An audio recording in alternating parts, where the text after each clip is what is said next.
Friends, welcome to BBC World. If you're watching, please click that like and subscribe button right now. And let's talk about Luis King Kong Ortiz. man. Crazy, guys. It's crazy. Welcome to BBC World. And if you're watching, please click that like and subscribe button right now. Eddie Hearn of Metro Boxing has exposed Luis King Kong Ortiz. You know, and if you can hear me, just click the like button right now, and of course, you know, comment on the live chat. So let's go take a listen. Like some people might say, because my accent is quite different from you guys. I've got a quite different accent, you know. So let's go take a listen to what Jimenez, the manager of Luis Ortiz, has to say this time around. Remember the last time, you know, he went on Twitter ranting, doing all sort of shit. Let me try to see if I can show you guys this stuff, man. I can just see it. You know, he said some shit about Joshua and Eddie Hearn not wanting to fight. Kind of crazy, right? I guess you guys can see right now. So this is Jimenez, and this is his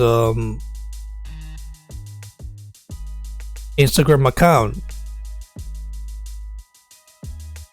So he said, like, a few days ago, he wrote a very interesting statement saying that it says, it says, it's a no-go for June 1st. Sorry guys, that was 3 days ago. Sorry guys, we were told to stay as quiet as possible and play possum until a fight had been made, because every time someone called results out, it will be a gimmick to promote themselves. But it still didn't work.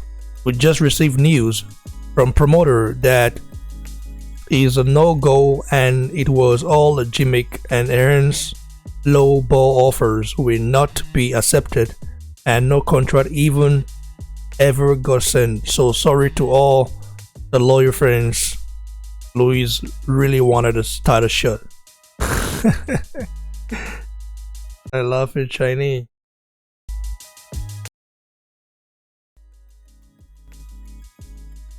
So, I mean, that was what he said 3 days ago.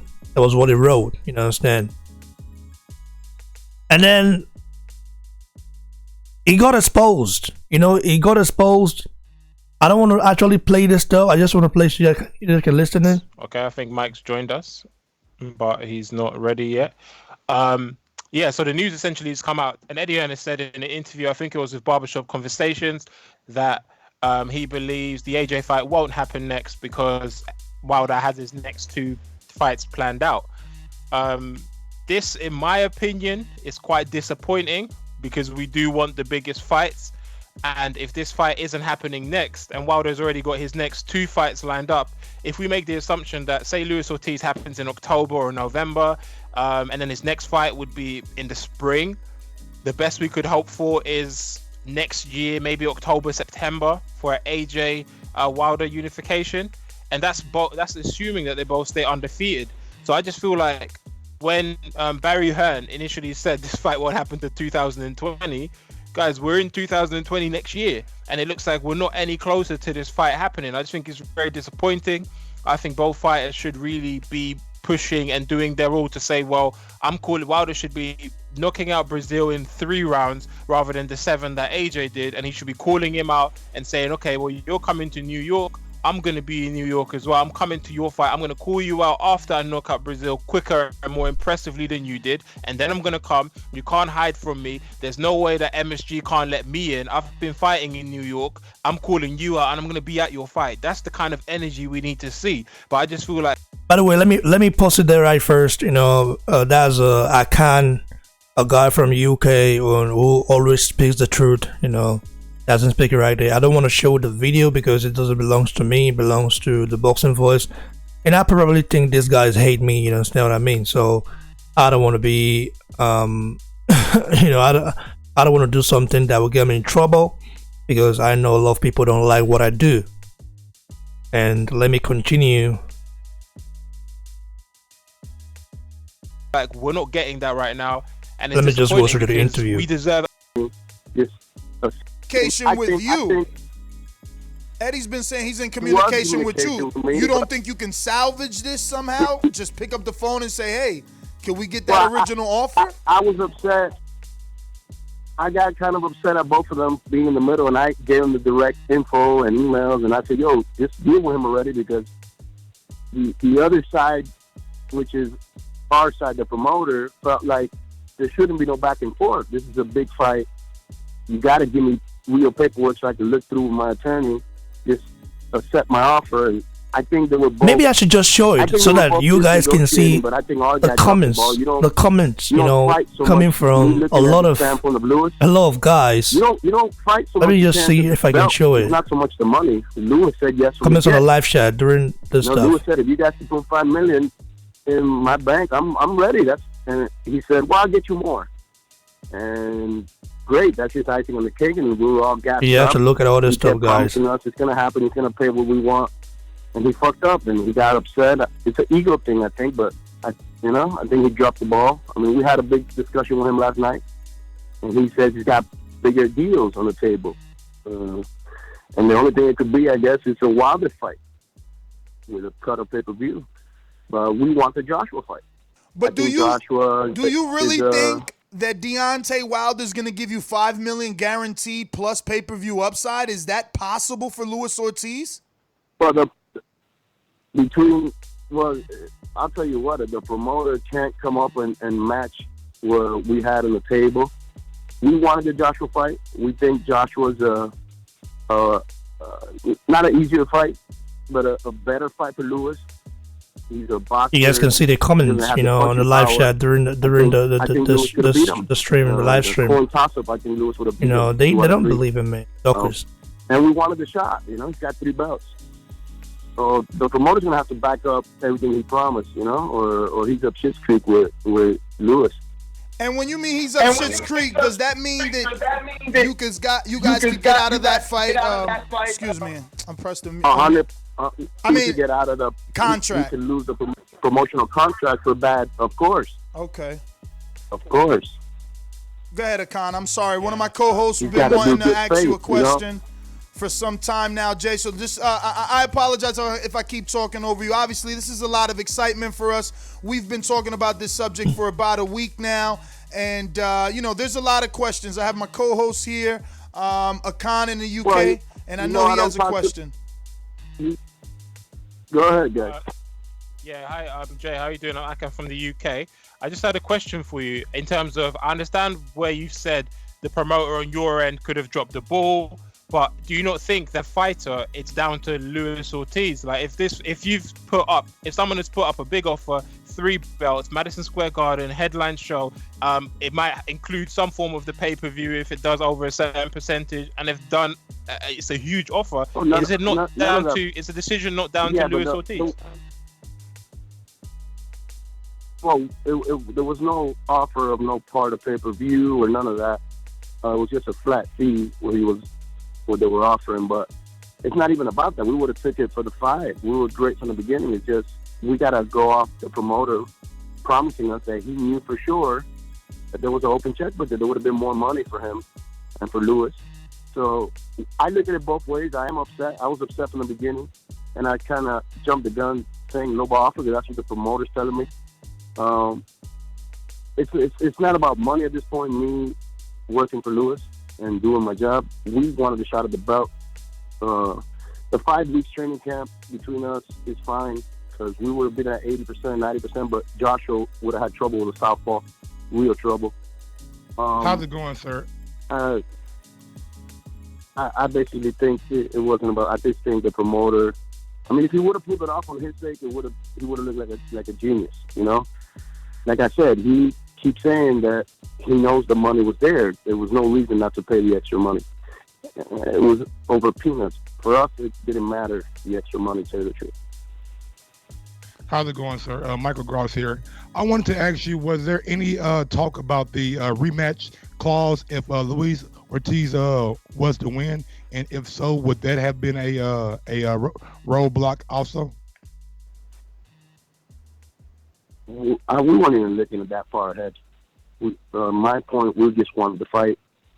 We just wanted it to go through. You know, it's like I said, I think Luis beats Joshua, especially on short notice. Like Luis stays in the gym, he wouldn't have been 100%, but Luis Ortiz at 90%. If Takam gave him trouble, Luis Ortiz at 90% would have given him hell. It would have been a great fight, especially in Madison Square Garden. I gotta ask you, Jay. That we'll win, but it's gonna be a hell of a fight. I gotta ask. You said you didn't look that far and you didn't receive a contract. But from what we know in the media, Dillian White, Tyson Fury, Deontay Wilder, all rematch clauses with AJ were 50-50 if AJ lost. Had that been in the verbiage... sorry guys, let me just pause a little while. And this is a very long interview. I hope you guys can endure it. Just listen through. I know you guys have watched the Boxing Voice interview before, but you guys can just listen, and maybe I will just leave it for a couple of minutes before I give my thoughts, because I've already watched the whole interview and the whole show, So, thanks guys. Keep the patience before I speak my mind, you know what I mean? And enjoy the house. That's the way to go, that's the way to go, of the contract, would that have been a sticking point for you? Does that bother you that even if you beat Joshua, you got to give him 50-50 in the rematch? We weren't even given a 50-50, to tell you the truth. In the rematch, I think we were getting only 10 or 12 million. We didn't care. Like I said, at that point, it means a lot to even be in that situation and win a belt. So we would have took it anyway. Even if we wouldn't have been 50-50, we're not looking at getting rich at this point. We were trying to make a statement and win a belt. So we would have took it even if it wasn't 50-50. We're not Wilder. Wilder has a belt. Wilder could argue those things. If you're not the champ, you're not in position to sit and argue rematch clauses, and that'll be a gift after that. Anything after that, and if anything after a win between us, I think it'll be a gift. So we don't look at that far ahead. So Jay, nothing's been announced, and all the articles point to an announcement for next week. Shouldn't you be hanging up with us and calling Eddie, trying to salvage this? Because at the end of the day, if you do enough interviews today, it should be enough public pressure, because no one wants Michael Hunter. And I love Michael Hunter. He's an American and all that good shit. But do we believe he's ready? The best fight is AJ versus Luis Ortiz to salvage that event. There's really nothing that comes second fiddle to that, in my opinion. Why don't you just text Eddie? Call Eddie. I don't think so. Well, they both have each other's number, and I mean, we had a long talk with the promoter last night and said, look, man, I think you should fix it. He says, well, I want them to pay me. They got the money. They need us. He's in the ego mode, and I explained to him, he believes the same thing you said. This is a needed fight for Joshua. But he doesn't know this is also a needed fight for Luis. We want a shot, even though he guarantees us a big fight with a Wilder rematch that he has in place. I think Joshua's an easier fight for Luis. Wilder's Wilder. He punches like a ton of bricks, and he's unorthodox. He's not a boxer where you can read him.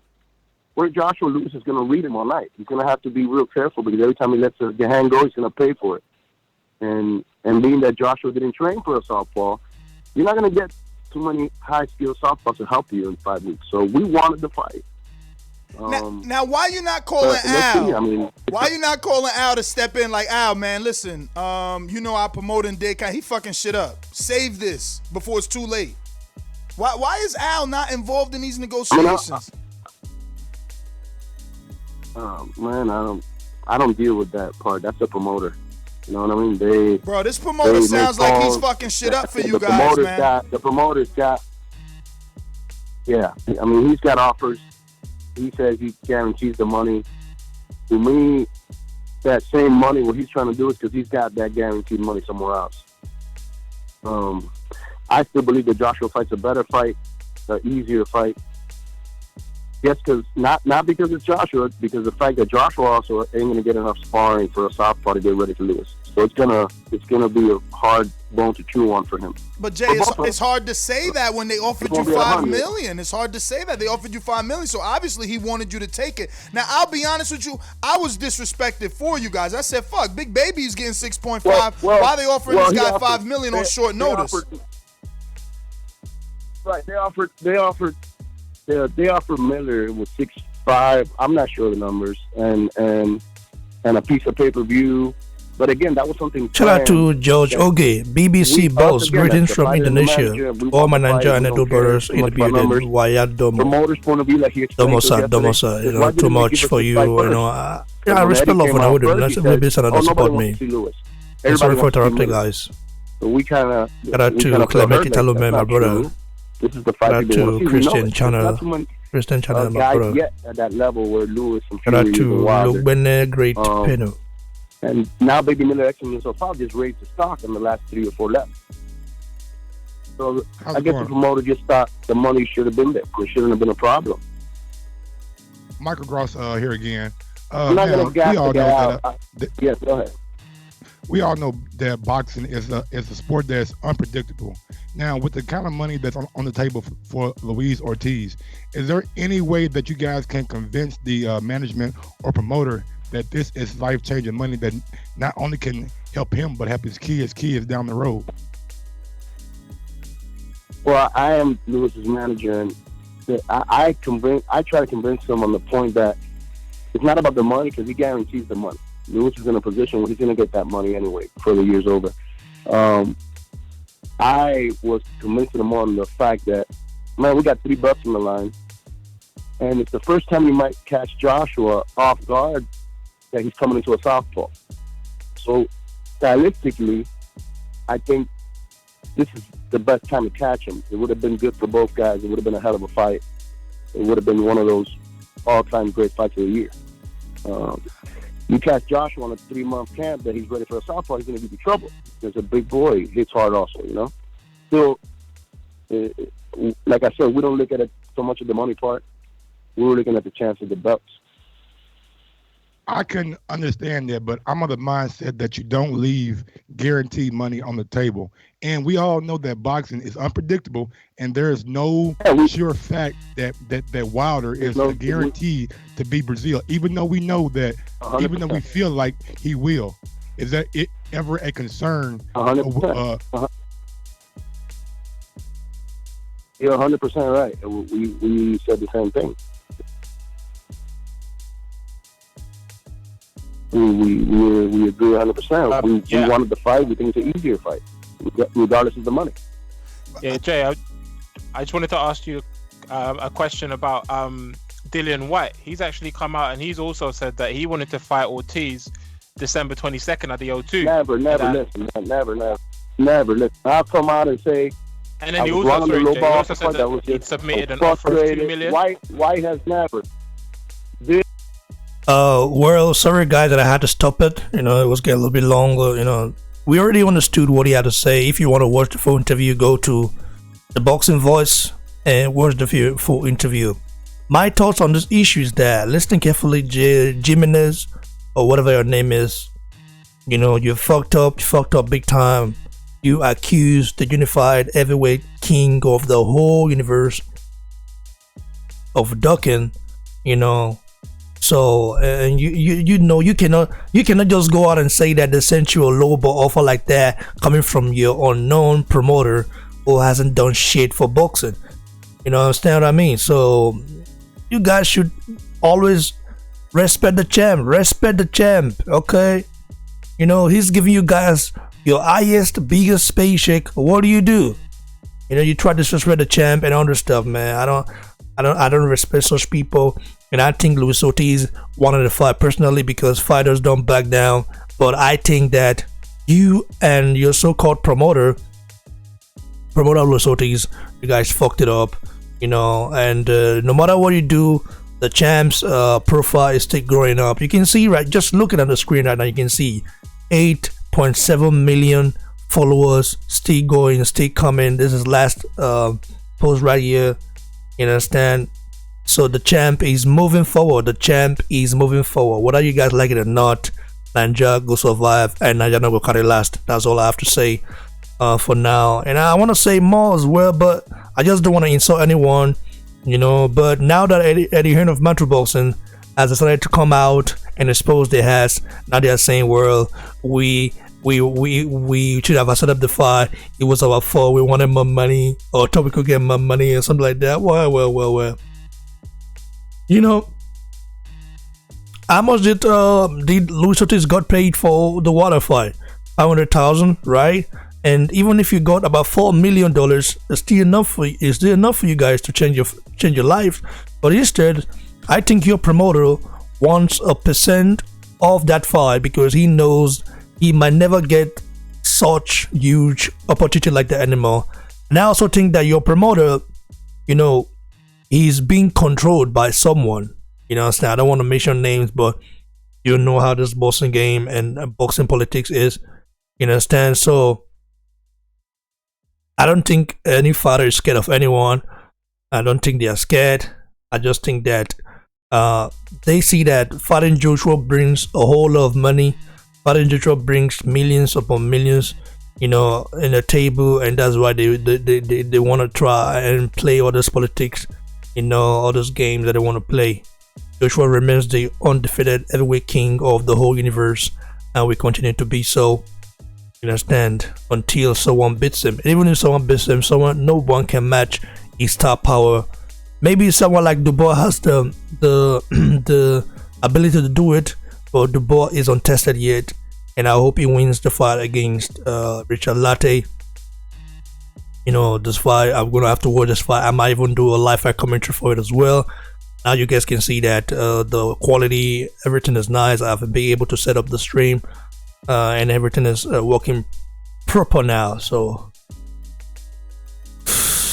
in my opinion, this is ducking. You know, this is a duck from Team Luis Ortiz. Got offered millions upon millions, but they don't want to take it. I think they're expecting a lot, you know, from Deontay Wilder.